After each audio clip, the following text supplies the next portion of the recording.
Yo, what's going on, guys? Today we're going to be doing the NBA Finals preview. Dallas Mavericks versus the Boston Celtics. So before we start today's video, if you guys haven't watched before, we'll spend the first 5 minutes talking about the Dallas Mavericks. Then we'll spend the next 5 minutes talking about the Boston Celtics. And we'll end the last 5 minutes of the video talking about who I think will win and how many games and why. So I want to hear from you guys. Who do you guys think will win and how many games and why? So let's get right into today's video. Hit the like and subscribe button for more content like this.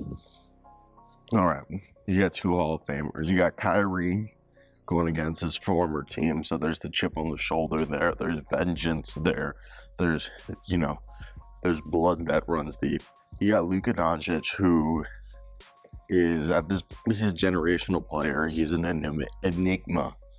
You got Daniel Gafford, who's look, I'm a Kristaps Porzingis fan, but I don't even know if Porzingis can stop Daniel Gafford. And Lively's going to be there. So you got that rotation. Kleba's back. Dude, the Dallas Mavericks are deep. They are deep. They are deep. They are deep.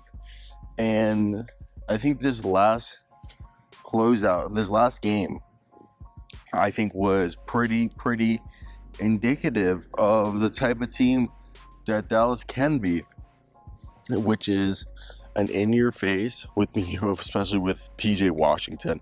PJ Washington is like the villain enforcer that everybody wants to be, and I really am amazed every time I watch PJ Washington. Even if he doesn't have like a huge scoring night, he somehow, he'll have a couple assists, a bunch of rebounds, a good couple defensive plays. Same thing with Derrick Jones Jr. You got two guys like that. You got Daniel Gafford, Derek Lively. You got yourself Maxi Kleber back. You got Dwight Powell. If anybody got hurt in the front court, people forget Dwight Powell is still a serviceable guy. It's a worst case scenario. But Josh Green is, the guy off the bench primarily with Derek Lively. And then, this past game we saw against, and this is the cool thing, the way that Nico Harrison has constructed this team is, we need a little bit more perimeter defense. All right, we're going to play Dante Exum tonight. We need a little bit more, shot creation. We'll play Jaden Hardy tonight. Well, obviously Nico Harrison isn't the guy, but who's deciding that? It's Jason Kidd, who's done a fantastic job adjusting and making those, rotations, just deciding those rotations. But the players that Kidd has been provided is because of Nico Harrison. And I think that's huge. It's crazy to think that Tim Hardaway Jr. isn't even playing. So for me, when I look at this, Jason Tatum, I know he's not scoring as well as efficiently as he has in the past, but he's still scoring, putting up numbers. Jaylen Brown's playing well.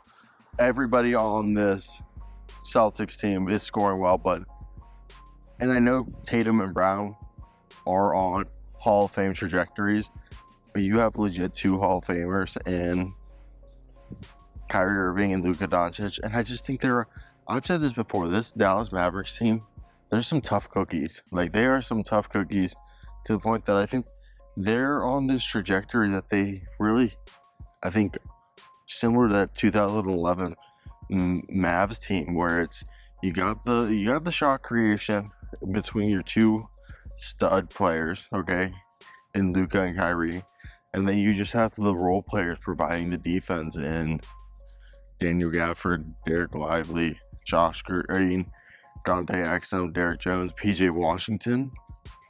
That when I just look at all of that, and then off the bench, you still have Dante Exum, Jaden Hardy if you need them, compared to the rest of the team, which are going against Boston. I just think you look at what Boston has. I just think Kyrie, Luka are the better players, arguably, in the playoffs right now than Jason Tatum and Jaylen Brown, arguably. And I think Derrick Jones, PJ Washington, Derek Lively, and Daniel Gafford have a better chance of shutting down Drew Holiday, Derek White, Al Horford, Kristaps Porzingis, and whoever else they have come off, the bench. I just think the Dallas Mavericks, I thought the Celtics rather have played the Timberwolves because I think they matched up better against the Timberwolves. Timberwolves don't have the bench. I just think people are going to be like, well, they don't have the shot creation. I just think when you look at, maybe you can argue that Tatum, Brown, White, and Holiday is better than, and Porzingis, my apology, once he's healthy, is better than Gafford, Washington, Jones, Gafford / Lively, Jones, PJ, Kyrie, and Luka. But I don't see it because, look, then you're telling me Payne Pritchard and Al Horford. Al Horford's fantastic, but no offense to Payne Pritchard, no offense to Sam Hauser. I just think Dallas is just deeper, especially defensively. All right, Jaylen Brown and Jason Tatum. First off, Jason Tatum is playing. I know he's not having his most efficient run in the playoffs, but he's basically being the best rebounding, defensive, passing, being a leader of men, while Jaylen Brown's, proving all the haters wrong. Kristaps Porzingis is supposed to be coming back. They have Xavier Tillman, Luke Cornett, Al Horford, and Neemias Queta as all these bigs that if they need to throw out at them. They have the shooting in Payton Pritchard and Sam Hauser. So, people can argue that this team is, well constructed. They got Drew Holiday, Derek White, and Jaylen Brown, Jason Tatum. There is a formidable rotation on this team. This is the most lethal team. This is a 60-win team. On paper, they are arguably, people will say, better. And I would agree. On paper, if at the regular season started, you would have said this was the better team if these were the two teams that met in the finals. But I do believe momentum, morale, health, and all those things are huge factors. And I think the Boston Celtics, if they're going to win this, they're going to play their game, and they're going to be the better team, which they have been all season long. Yes, Kyrie and Luka, are on the other side, who are playing at an insane level. But Jason Tatum and Jaylen Brown, they've learned their lesson. Okay, this isn't their first rodeo. And when I think you look at this situation, I think the whole thing is shutting down Daniel Gafford and Derek Lively is the biggest thing. Al Horford and hopefully Kristaps Porzingis. And then, the combination of Xavier Tillman and Luke Cornett. Hopefully that can, be able to negate the effect that both Lively and Gafford have on the game. Because I think those guys have such a big impact for the Mavs. So if they can stop those guys and force Luka and Kyrie to do everything out on the perimeter and not have those huge freaks to throw the ball up to, I think it could be what changes a lot of things for them. Now, is it what's gonna, be the series changer? No, I think the biggest thing is they need Jason Tatum to be Jason Tatum. Straight up, guys. Jason Tatum needs to be Jason Tatum. They've been able to get away with him just not being as efficient as he is typically, but they need him to be the guy that he was all season. They need Kristaps Porzingis. Basically, if they have the team that they were all regular season, where Derek White, Kristaps Porzingis, Jaylen Brown, and Jason Tatum are 4 20-point scorers, and they have the 4 dudes basically giving them 100 points, and then you still have the Drew Holiday and Al Horford and Sam Hauser and Payton Pritchard to throw in there. I don't get how you stop them. Okay, at that point, I legitimately, I don't care if it's Luka or Kyrie on the other side. I just don't think there's any way to stopping all that. I think the biggest thing is health. The biggest thing is size. And I think the whole thing that's always been their size and depth. I think size and depth is this team deep enough, especially if there's no Porzingis. And if there is Porzingis, will he be healthy enough? And I think that those are the two biggest factors that play into here. But I really do believe that if this is a fully locked and loaded Boston Celtics squad, there is no reason that they shouldn't be able to just go ahead and easily win this game, or series, my apology, against the Mavs, because I've said it on paper, they are significantly the better team. Now it's all about, are they able to capitalize on that? And I think it just comes down to the whole thing I've said this whole time. Health, I think, is a big factor. And I think which version of Porzingis they're going to get, and hopefully they get, the correct version of Mr. Jason Tatum. So for me, I think there's numerous things that they're probably sitting around and debating or wondering what's going to be the version they're going to get of their players. But if they're going to get the team that's 160 plus games in the regular season, I just don't have any reason to not say it's the Boston Celtics. And they've won every series in the playoffs, confidently. And in the same way, the Boston Celtics kind of also look like the Denver Nuggets from last year, where they just looked like they were going to win it. When you were watching Denver last year, like, oh yeah, Denver's just going to win it.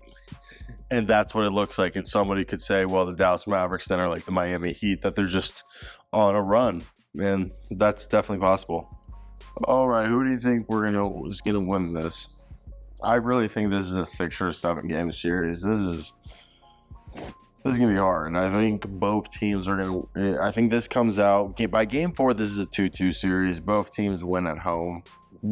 Take all the home games. And you go in... And this is where I've said it all. It's whatever team can be the most efficient and the most clutch. I think momentum's a real big thing. That's why a lot of people are going to say Dallas.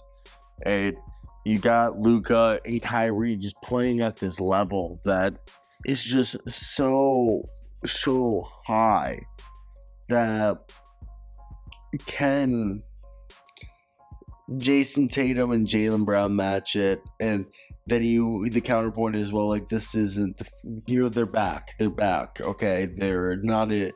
This isn't their first time they've learned. It's a different team. Porzingis is hopefully healthy, and they're going to be, like, able to finally do it. It's just, for me, the whole thing is the depth and the defense of the Boston Celtics. I really think the defense of the Dallas Mavericks is just so good right now, with, like I've said all video, from the starting of, Lively / Gafford and PJ and Derrick Jones and Josh Green. Luke is playing defense. Kyrie's playing defense. And then you have Dante Exum if you need him. And Cleveland's back. So that's huge. And Jaden Hardy's been able to give you some positive minutes. So for me, I just... The Mavs' depth impresses me, and their momentum impresses me way more than the I'm just... No offense, Payton Pritchard, Sam Hauser, and whoever else off the bench, Al Horford, if Porzingis is back, or Porzingis if they keep Al, or if no Porzingis, Luke Cornett and Xavier Tillman. It's not the most reassuring, and doesn't exude confidence. I think this is the Mavs. This is Kyrie's legacy on the line, and this is Luka's. Luka's not been given MVP, but he's going to go out and get himself a trophy and show that, I am the best player in the NBA, arguably. So, I think Mavs in 6 or 7. Again, I do believe, guys, that Boston could win this easily if Boston just continues be the best team in the league and they're fully healthy. I just think they're locked and loaded squad, but I think this is Dallas, but Boston could easily win this. I mean, it's a toss-up, but it's really, I think I'm choosing Dallas.